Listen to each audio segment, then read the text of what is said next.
Hello everyone! Happy New Year! So, for today, since ito yung pinakauna nating video for 2026, ang naisip kong i-content ay tour inside our flat here in UK. Hindi pa ako ganong nakapag-ayos, hindi pa kami ganong nakapag-ayos kasi noong January 6 lang kami bumalik dito sa UK dahil nagbakasyon kami ng December sa Philippines. So, may mga konti pa kami kailangang ayusin. So, ito yung itsura ng bahay namin everyday. So, let's start.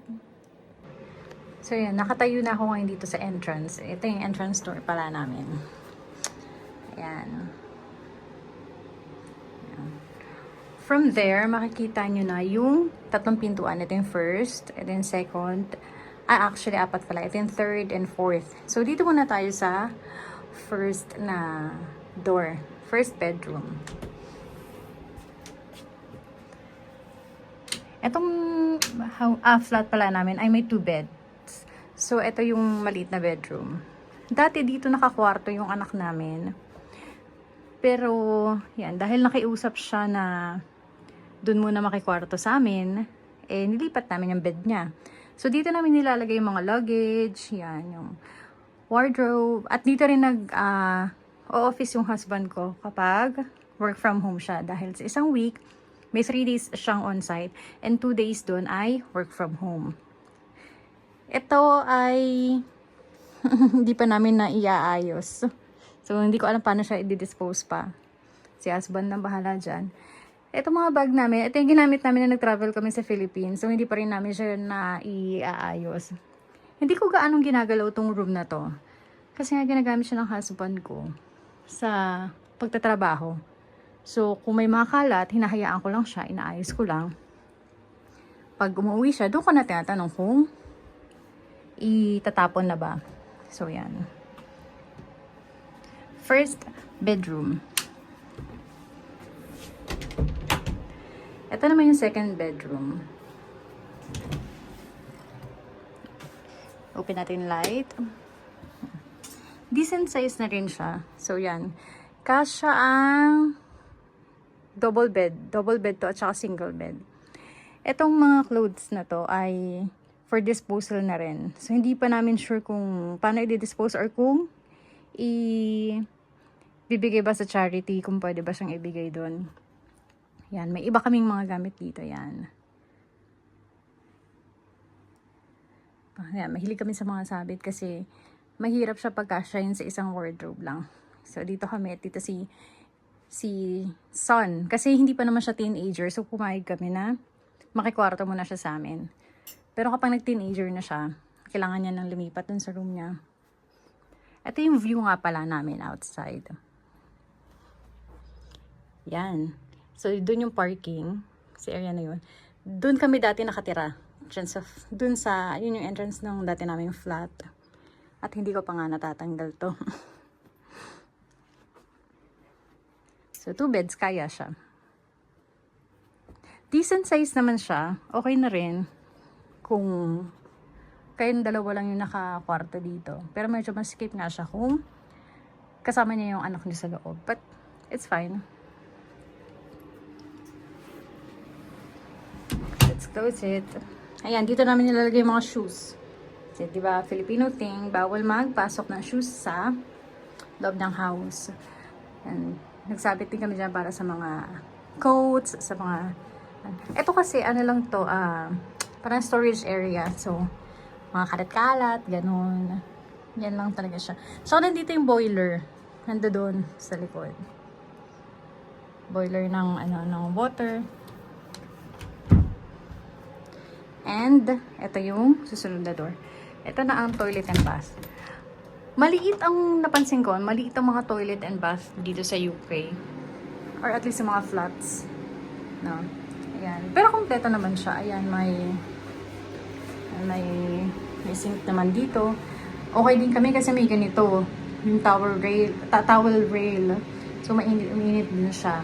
And okay din kami kasi may separate na heater ang shower. Dahil dun sa dati naming flat, wala. So, tuwing nasisira yung boiler, affected din yung shower namin. Unlike dito, katulad ngayon, sira ang boiler namin. kailangan ayusin. Hindi affected ang shower kasi meron siyang sarili ng heater. Ayan, okay naman siya. Yan, mga cabinets para sa mga kung anong gamit. So, okay naman siya. May tub. Though, I don't think na necessary ang tub. But, most flats kasi may mga tub talaga. Next, yan. Ito na yung door papunta sa aming living room. Sobrang simple lang. Sobrang simple lang ng living room. Though, simple pero spacious. Okay naman siya para sa aming tatlo. Kasi tatlo lang naman kami nakatira dito. Ayan. Yung mga damit galing pa sa travel namin yan. So, it's just, ililigpit ko na lang sa mga cabinets namin. Ayan lang. Yan lang naman yung pagkakaayos. Simpleng-simple lang.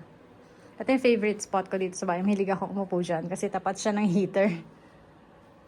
Ayan. Naglaban na rin kami ng mga ginamit namin na nag-travel kami. Etong area naman to ay sa anak namin kasi mahilig siya maglaro kasama ng mga friends niya, ng games. Yan. Diyan siya nagpe-play. Yan. Gusto niya na dyan niya nakalagay kasi yung food, abot na abot niya habang naglalaro siya. Ito ay mga plantsahin. Yan. Minsan sinasampayan ko rin niya. Ito yung itsura ng labas namin. Gusto ko dito sa flat na to kasi wala kaming katalikuran. Ayun na kagad. Super tahimik, super safe.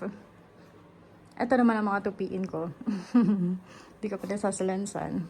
At ito naman yung kitchen. Decent size din siya. Okay na rin siya. Ito yung mga plastic na hindi pa rin namin naiayos galing sa travel. Ayan. Ayun ay galing sa ibibigay namin sa Filipino friend namin na nagpasabay. Ayan. Sobrang simple lang niya. Ito nga pala kakainin ko lunch. So, pasta for the day. Natira namin kagabi. Dito namin nilalagay yung bin, trash bin, tsaka yung mga sa labahin. Yan. So, everything we need naman ay nandito. So, okay rin naman siya yung dami niya. Ito yung mga lang to, mga parang yan. Mga pagkain. Nabili pa namin sa Philippines. Bumili ka naman ng maraming pagkain doon. Ayan o. Ito yung labas. So, okay din siya. Ang ganda dito kapag maaraw. Ayan, yung mga food din na nabili namin sa Philippines pa. So, yun. Balik tayo dito sa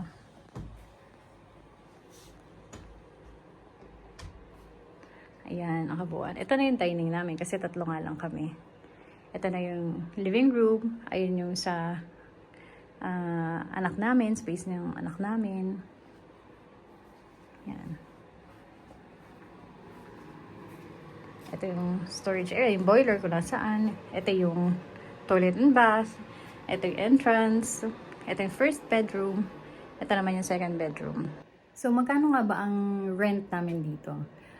Ang rent namin ay 1,250 pounds per month. At ang council tax naman ay 180 pounds. Kung ang question ay mura ba siya o mahal, hindi namin masabi kung mas mahal ba or mas mura. Kasi may mga flats kami nakita na mas mahal, pero meron din kami nakita na mas mura naman. Pero kung i-compare ko to sa dati naming flat, mas mahal siya ng konti. Kasi sa old flat namin, ang binabayaran lang namin, ang rent lang namin ay 1,100. At ang council tax naman namin ay 160. So, medyo mahal doon ng konti. Pero, mas gusto namin dito dahil sa old flat namin, walang heater ang shower. So, connected lang talaga siya sa boiler. Unlike here, may separate na heater sa shower. At meron din kami dishwasher dito. So, kahit sira ang boiler, nakakapaghugas kami ng pinggan at nakakaligo kami ng maayos. Another thing na gusto namin dito, maayos yung mga heater. Kasi dun sa dati, ang liliit ang heater niya, hindi na papainit yung kwarto. Unlike dito na, ang lalaki. Sakong-sakto yung size para sa room. At saka, mas maayos yung windows dito. Mas maayos yung mga paint. So, mas komportable tumira dito. So, that's all. And sa susunod, maglalabas ako ng video about our South Korea trip. Kung paano papasok ang mga Philippine passport holder na walang visa sa South Korea. Yes, it's possible. So, see you on my next video. Thank you for watching. Bye-bye!